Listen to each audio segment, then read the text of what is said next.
बिस्मिल्लाहिर्रहमानिर्रहीम। अस्सलाम वालेकुम व्यूअर्स, कैसे हैं आप? उम्मीद करते हैं आप खैरियत से होंगे। Welcome to Hot Food Point. आज हम बनाने जा रहे हैं चिकन बन। चिकन बन बनाना विदाउट ओवन, जो घर में बहुत ही आसान है, हर किसी के पास ओवन नहीं होते। चलिए आइए हम बनाते हैं चिकन बन। अच्छा, तो चिकन बन बनाने के लिए हमें जो सबसे पहले जो लेंगे वो लेंगे एक अंडा, और उसमें हाफ टी स्पून सॉल्ट है और 1 टीस्पून जो है वो चीनी है। इसको ऐड कर देंगे। अब इसको अच्छी तरह से मिक्स कर लेंगे ताकि चीनी और नमक डिज़ोल्व हो जाए अच्छी तरह से। अच्छा, तो अच्छी तरह से डिज़ोल्व हो चुका है। अब हम इसमें ऐड करेंगे 2 कप मैदा।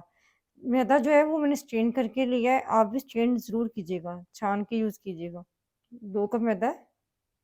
2 टेबलस्पून इसमें मैं ऑयल ऐड करूँगी और 2 टीस्पून इसमें ईस्ट ऐड करूँगी, और फिर इनको अच्छी तरह से मिक्स कर लेंगे।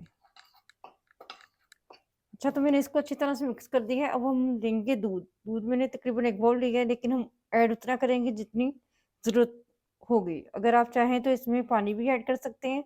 नीम गर्म दूध है, और इसको हाथों से अच्छी तरह से गूँध लेंगे। अच्छा, जो बन के हमने डो रेडी कर ली है, डो इस तरह से होनी चाहिए। अब हम इसको रैप कर देंगे ऊपर से, और 1 घंटे का इसको स्टे देंगे ताकि हमारी डो जो है वो अच्छी तरह से राइज़ हो जाए। अच्छा, तो इसकी स्टफिंग बनाने के लिए हम जो है ना पैन आगे ले आए हैं, उसमें थोड़ा सा हम ऑयल डालेंगे। बहुत ज़्यादा ऑयल नहीं, थोड़ा सा बस ऑयल डालेंगे। और एक प्याज जो है ना वो मैंने चॉप की हुई है, वो ऐड कर देंगे इसमें।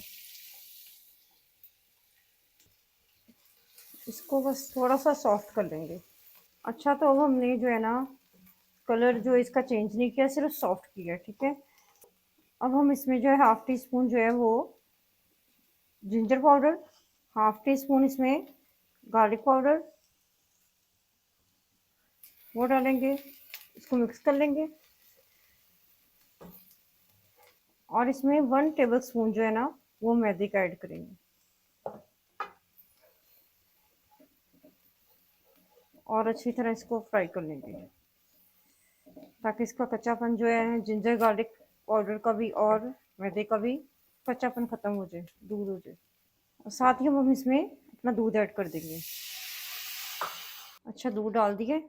साथ ही अब हम इसमें अपना जो चिकन ऐड कर देंगे। चिकन को मैंने बॉईल किया है, थोड़ा सा नमक डाल के उसको बॉईल कर लिया अच्छी तरह, इसको हमने शर्ट कर लिया है। अब हम इसको इसमें ऐड कर देंगे, क्योंकि जैसे हमारा चिकन में सारा टेस्ट आ जाएगा, और जो है वो हमारा जो मिक्सचर है वो जो दूध और मैदा वो भी ऐड करेंगे तो वो भी थिक हो जाएगा। अब इसमें हम हाफ टी स्पून डालेंगे चिली फ्लेक्स, 1 टीस्पून है सॉल्ट, और 1 टीस्पून ही ब्लैक पेपर है, ये ऐड कर देंगे। साथ ही हम इसमें विनेगर ऐड करेंगे और सोया सॉस ऐड करेंगे। 2 टेबल स्पून विनेगर है और 2 टेबल स्पून ही सोया सॉस है। अब हम इसको अच्छी तरह से मिक्स कर लेंगे। इसको बहुत ज़्यादा कुक करने की ज़रूरत नहीं है, बस थोड़ा सा हमारी थिकनेस होगी तो हम इसका फ्लेम ऑफ कर देंगे। और थोड़ा सा हम इसमें जो है ना तकरीबन 1 टीस्पून जो है ना ऑरिगेनो ऐड करेंगे, ताकि इसकी जो खुशबू है और जिसका फ्लेवर बहुत मज़े का लगता है। अगर आपके पास है तो ज़रूर डालें, अगर नहीं है तो आप इसको स्किप भी कर सकते हैं। तो ये हमारा जो मिक्सचर है स्टफिंग बिल्कुल रेडी है। अब हम इसको फ्लेम ऑफ कर देंगे और इसको ठंडा होने के लिए रख लेंगे। अच्छा, तो 1 घंटा हो चुका है और हमारी डो राइस हो चुकी हुई है। अब हम इसको इसका कवर उतार लेंगे। तो आप देख सकते हैं कि जो हमारी डो का साइज़ है वो डबल हो चुका है। अब हम इसको पंच करेंगे। डो को इस बाउल में से निकाल के तो काउंटर पे ले आएंगे। डो काउंटर पे ला के तो अब हम इसको अच्छी तरह से इस तरह से मसल लेंगे।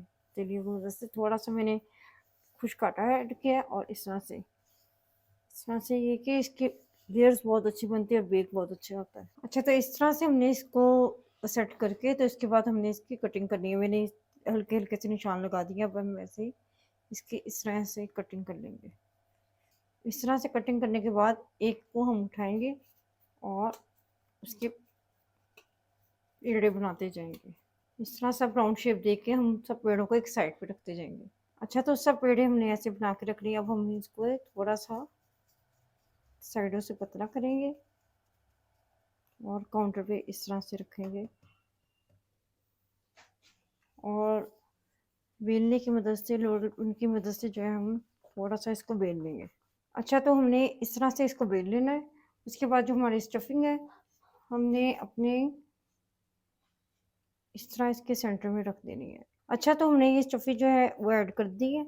अब इसको हम एक तरफ से उठाएंगे और इस तरह से इसको बंद करते जाएंगे अच्छी तरह से, हर तरफ से पैक करेंगे। अब हम इस तरह से हाथ हाथ में उठाएंगे और यहाँ से रोल थोड़ा सा कर देंगे और इसको अच्छी तरह से दबा लेंगे ताकि हमारी स्टफ़ी जो है वो कहीं से बाहर ना आ जाए। इस तरह से हम सब जो है ना वो बना के बन रख लेंगे अपने। अच्छा, तो हमने जो अपने सब बन जो है वो उनके पेड़े बना के रख दिए, उनको रेडी उनकी फिलिंग करके रख दी है। अब हम इधर जो है ना बेकिंग ट्रे है उसको हमने ऑयल लगाया, फिर बटर पेपर लगाया, फिर ऑयल लगाया, ठीक है। अब हम उसके बाद इसको एक एक जो है ना अच्छा, तो अब हम इसको रख दिया। अब हम इसको 10 मिनट का और रेस्ट देंगे। अच्छा, तो अब हमने इसको 10 मिनट और गुजर चुके हैं। अब हम इसके ऊपर एग वॉश लगाएंगे इस तरह से। अच्छा, तो सब पे हमने एग वॉश लगा दिया। अब हम थोड़े से वाइट तिल लेंगे और इन पे थोड़े थोड़े से इस तरह से स्प्रिंकल कर देंगे ताकि इसकी खूबसूरती भी बढ़े और इसका जायका भी आए, फ्लेवर इसका बहुत अच्छा। तो सब पे हमने तिल भी लगा दिए, वाइट तिल। अब ये बेक होने के लिए रेडी। बेक जो हम वो पतीले में करेंगे क्योंकि हर किसी के पास ओवन नहीं होता, ठीक है। तो इजीली तरीके से हम इसको ओवन में पतीले में बेक कर सकते हैं। तो हमने पतीला एक साइड पे पहले ही गर्म होने के लिए रखा हुआ। अच्छा, तो पतीला हमने पहले ही गर्म होने के लिए प्री हीट होने के लिए रखा हुआ है और हम इसको इसमें बड़ी एहतियात से अपना हाथ बचा के इसमें रखा है और इसको तकरीबन 40 मिनट के लिए हम बेक होने देंगे। फिर से हम इसको कवर कर देंगे और 40 मिनट के लिए हम इसको बेक होने के लिए रख देंगे। 40 मिनट का कहा था लेकिन 45 मिनट हो गए हैं। अब हम इसको ओपन करके आपको दिखाती हूँ कि ये किस तरह के बेक हुए हैं। ये देखिए जी, हमारे बन जो माशाल्लाह बेक हो चुके हैं। अब मैं आपको निकाल के दिखाऊंगी और सर्व करके दिखाऊंगी इसको। अच्छा, तो हमने बन निकाल के डिश आउट कर दिए हैं। अच्छा, तो बन जो है हमने वो मीडियम टू लो फ्लेम पे हमने बेक किए थे, ठीक है। और उसके बाद निकालने के बाद हमने इसको ऑयल से ब्रश किया था और यानी कि ब्रश पे ऑयल लगा के जैसे हमने एग वॉश किया था उसी ब्रश से हमने ऑयल लगाया। ऑयल लगा के ऊपर हमने बन के ऊपर लगा दिया, ठीक है। वो मैं कैप्चर करना भूल गई। अब मैं आपको इसको तोड़ के दिखाती हूँ कि इसकी फिलिंग कितनी मज़े की और कितनी यम्मी बनी है और कितने सॉफ्ट बन के ये रेडी हुए हैं। ये देखें कितने मज़े के बने हैं। आप इसको ज़रूर ट्राई कीजिएगा, रमज़ान में ज़रूर बना कर ट्राई कीजिएगा। ये बहुत ही लो बजट में और बहुत ही अच्छी चीज़ बन के रेडी होती है। अगर आपको मेरी ये रेसिपी पसंद आई है तो प्लीज़ मेरे चैनल को सब्सक्राइब कीजिएगा, बेल आइकन को दबाइएगा और कमेंट्स में ज़रूर बताइएगा कि आपकी ये बंस कैसे बने हैं। अपनी दुआ में याद रखिएगा। अल्लाह हाफ़िज़।